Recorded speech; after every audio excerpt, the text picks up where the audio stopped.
Morning all of you. कैसे हैं आप सभी? आई होप आप सभी बहुत अच्छे होंगे।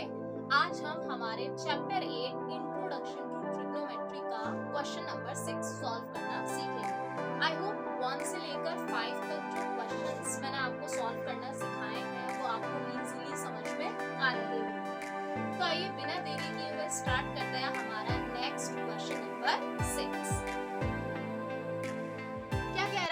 Question number 6 in triangle PQR। इस क्वेश्चन में आपको फिगर गिवन है और जैसा कि आप देख सकते हैं ये भी आपका मल्टीपल चॉइस क्वेश्चन है। Angle Q is right angle. PQR आपका एक ट्रायंगल है जिसमें एंगल Q जो है वो आपका राइट एंगल है, मींस एंगल Q 90 डिग्री है, जैसे कि आप फिगर में देख सकते हैं, right. If PQ is equal to 3 centimetre, PQ की वैल्यू है 3 सेंटीमीटर एंड PR की वैल्यू भी आपको गिवन है 6 centimetre, then the measure of angle QPR is, angle QPR means ये वाला एंगल आपको फाइंड करना है, राइट। अब सबसे पहला स्टेप आपका क्या होगा, गिवन लिखना।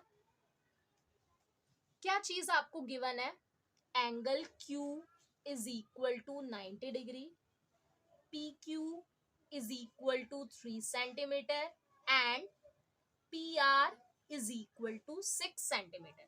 Now to find, क्या फाइंड करना है आपको, एंगल QPR, मतलब ये वाला एंगल कितना है। ये तो 90 डिग्री है, आपके पास एंगल R भी नहीं है, ना ही एंगल P है।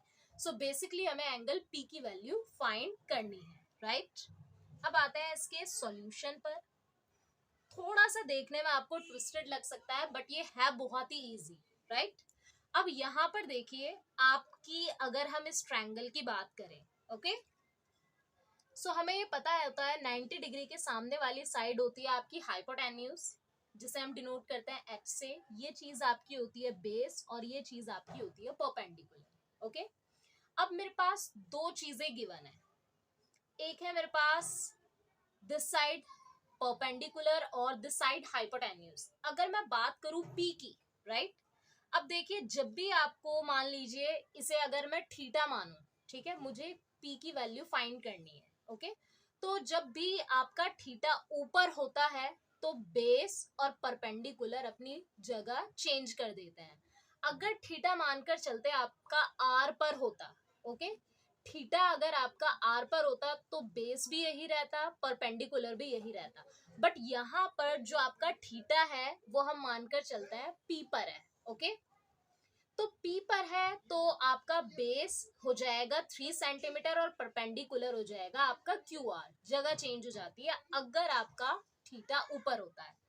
तो दो चीजें मेरे पास गिवन हो जाती हैं अगर मैं P की बात करूं, ओके।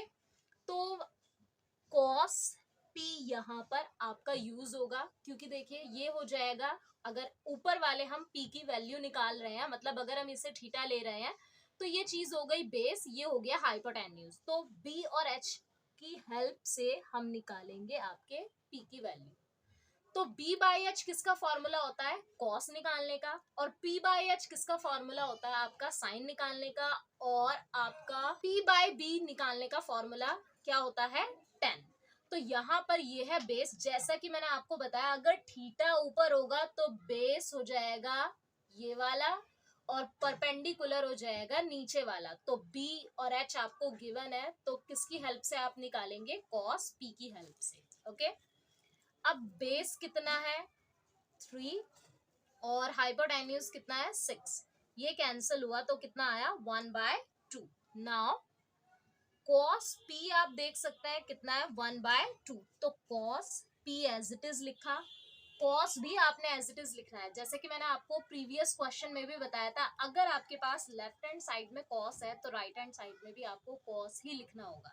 अब cos में किसकी वैल्यू 1/2 होती है, बिल्कुल सही, आपकी वैल्यू होती है 60 डिग्री की। नाउ cos से cos हो गया आपका कैंसिल, सो P की वैल्यू आपके पास कितनी आ गई 60 डिग्री।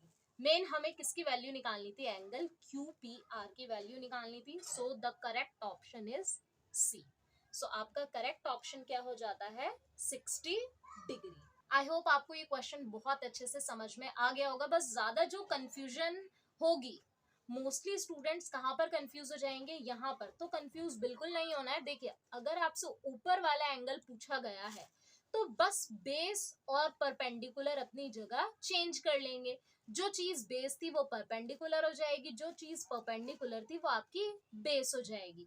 अब बेस है और हाइपोटेन्यूज है, तो बी और एच किसमें चलता है आपका, कॉस में। तो आपने cos P is equal to B by H लिया, वैल्यूज पुट की, कैंसिल किया, तो कॉस कॉस से आपने कैंसिल किया और पी की वैल्यू आपके पास इजीली आ गई 60 डिग्री। मोस्ट इंपॉर्टेंट क्वेश्चन है, अक्सर इस तरह के क्वेश्चंस एग्जाम्स में पूछे जाते हैं, तो आपको ये क्वेश्चन पता होना चाहिए कि कैसे आपको सॉल्व करना है।